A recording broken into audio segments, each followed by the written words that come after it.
देखिए क्या था ये P पोलराइजेशन डेंसिटी, मैंने बताया ना इस स्लैब में अगर n एटम्स हैं और एक एटम का डाइपोल मोमेंट स्मॉल p है तो पूरे स्लैब की पोलराइजेशन डेंसिटी कितनी होगी, n इंटू p होगी। समझो आगे। ये जो डाइपोल मोमेंट स्मॉल p है ये किस बात पर डिपेंड कर रहा है? सबसे पहले हमने इंसुलेटर को इलेक्ट्रिक फील्ड पे रखा था और एक्सपीरियंस किया था कि इस इंसुलेटर की वजह से, इस डाइइलेक्ट्रिक की वजह से एक्सटर्नल फील्ड की स्ट्रेंथ रिड्यूस हो गई है।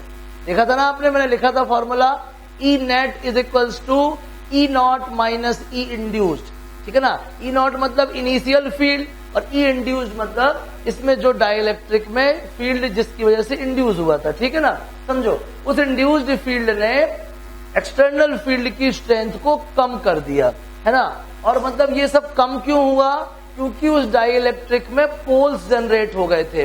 पोल्स जनरेट हो गए थे मतलब डाइपोल मोमेंट डेवलप हो गया था। क्या डेवलप हो गया था? Dipole moment. मतलब उस डिक्रीज्ड फील्ड का क्रेडिट किसको जाता है? डाइपोल मोमेंट को। मतलब ये डाइपोल मोमेंट किस पे डिपेंड करेगा? इंड्यूस्ड फील्ड पे डिपेंड, रिड्यूस्ड फील्ड पे डिपेंड करेगा, है ना। समझ रहे हैं कि नहीं समझ रहे हैं? पहले हमारे पास E नॉट फील्ड था, फिर हमने बीच में वहां पे एक स्लैब रख दिया, स्लैब में पोल्स डेवलप हो गए, इन डेवलप पोल्स की वजह से फील्ड इंड्यूस हो गया। फील्ड इंड्यूस होने की वजह से जो नेट फील्ड है वो क्या आया था? कम आया था, ठीक है ना। कितना बचा था? E not minus E induced, ठीक है। ये जो इंड्यूस हुआ मतलब पोल्स डेवलप हुए तभी तो इंड्यूस हुआ, और पोल्स डेवलप हुए मतलब डाइपोल फॉर्म हुए, डाइपोल फॉर्म हुए मतलब डाइपोल मोमेंट डेवलप हुआ। और डाइपोल मोमेंट किस पे डिपेंड करेगा? रिड्यूस्ड अमाउंट ऑफ फील्ड पे। किस पे डिपेंड करेगा? रिड्यूस्ड अमाउंट ऑफ फील्ड पे। जब भी अपने पास प्रोपोर्शनल साइन हटेगा क्या लग जाएगा? अल्फा। क्या है भाई ये अल्फा? अल्फा कहलाएगा एटॉमिक पोलराइजेबिलिटी, ठीक है ना। क्या कहलाएगा? Atomic polarisability. अल्फा क्या है इधर पे? अल्फा कहलाएगा एटॉमिक पोलराइजेबिलिटी। समझ में आ गया? क्या है alpha? Alpha is atomic polarisability, ठीक है। समझ में आ गया? हालांकि है ये प्रोपोर्शनैलिटी कांस्टेंट, लेकिन इसका ये रोल है। दूसरी चीज, अब डाइपोल मोमेंट अगर रिड्यूस्ड फील्ड पे डिपेंड करता है तो पोलराइजेशन डेंसिटी भी किस पे डिपेंड करेगी? किस पे डिपेंड करेगी? रिड्यूस्ड फील्ड पे। जब डाइपोल मोमेंट रिड्यूस्ड फील्ड पे डिपेंड करता है तो पोलराइजेशन डेंसिटी भी किस पे डिपेंड करेगी? रिड्यूस्ड फील्ड पे। तो polarization density depends upon epsilon not E। जब प्रोपोर्शनैलिटी कांस्टेंट हटेगा तो लगेगा जाई। क्या लगेगा? जाई। ये जाई क्या कहलाता है? ये कहलाता है इलेक्ट्रिक ससेप्टिबिलिटी। क्या कहलाता है ये? इलेक्ट्रिक ससेप्टिबिलिटी, ठीक है ना। ससेप्टिबिलिटी, ठीक है ना। तो ये आ गया आपके पास क्या? Electric susceptibility. क्या कहलाता है? जाई। समझ में आ गया? क्या कहलाता है? जाई। अब आपको पता करना है कि इलेक्ट्रिक ससेप्टिबिलिटी और डाइइलेक्ट्रिक कांस्टेंट में क्या रिलेशन है। सबसे पहले समझो आप डाइइलेक्ट्रिक कांस्टेंट। क्या समझो? डाइइलेक्ट्रिक कांस्टेंट होता क्या है समझो। मैंने आपको बताया शुरुआत में, मैंने किसी सोर्स चार्ज Q के लिए इलेक्ट्रिक फील्ड फाइंड किया एयर और वैक्यूम में।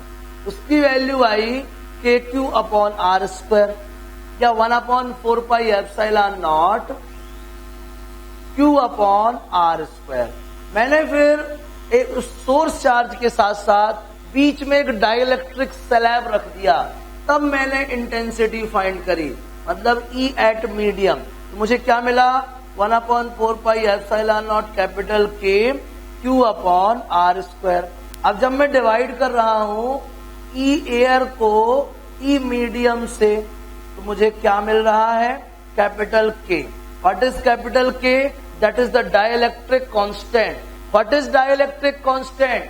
It is the ratio of the field in air. What is the dielectric constant? It is the ratio of the field in air with respect to the field in medium. समझ में आया?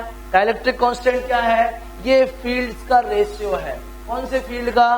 Field in air का field in medium से। इससे field in air का field in medium से क्या कहलाएगा? Dielectric constant. समझ में आ गया? अगर आप सोचें कि डाइलेक्ट्रिक कांस्टेंट का इलेक्ट्रिक ससेप्टिबिलिटी से क्या रिलेशन है, तो K इक्वल होता है 1 प्लस जाई। K इक्वल क्या होता है? 1 प्लस जाई। समझ में आ गया? तो आपको क्या मालूम चल गया? डाइपोल मोमेंट भी मालूम चल गया, एटॉमिक पोलराइजेबिलिटी मालूम चल गई, आपको पोलराइजेशन डेंसिटी मालूम चल गई।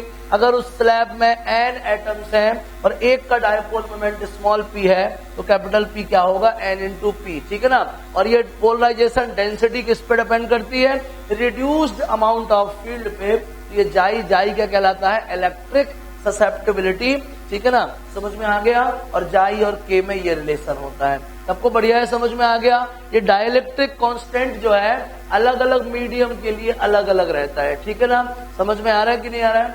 अलग अलग मीडियम के लिए अलग अलग। तो डाइलेक्ट्रिक आपको बढ़िया से समझ में आ गया। डाइलेक्ट्रिक वो इंसुलेटर्स हैं जो भले ही इलेक्ट्रिसिटी कंडक्ट नहीं करते हैं लेकिन इलेक्ट्रिक फिनोमेना को एस्टैब्लिश कर सकते हैं, मतलब इलेक्ट्रिक फील्ड वगैरह को अफेक्ट कर सकते हैं, इलेक्ट्रोस्टैटिक फोर्सेस को अफेक्ट कर सकते हैं और किसी भी कैपेसिटर की कैपेसिटी को भी बढ़ा सकते हैं। वो अपन कैपेसिटर में पढ़ेंगे, घबराने की जरूरत नहीं है। तो कंडक्टर समझ में आ गया, इंसुलेटर समझ में आ गया, पोलराइजेशन समझ में आ गया, टाइप्स ऑफ डाइलेक्ट्रिक समझ में आ गया, पोलर एंड नॉन पोलर। ठीक है ना? समझ में आ गया? सब कुछ क्लियर हो गया? इसको बढ़िया नोट करिए, एनसीईआरटी से इस टॉपिक को रीड करिएगा। डाइलेक्ट्रिक्स एंड कंडक्टर होगा या कंडक्टर्स एंड इंसुलेटर होगा।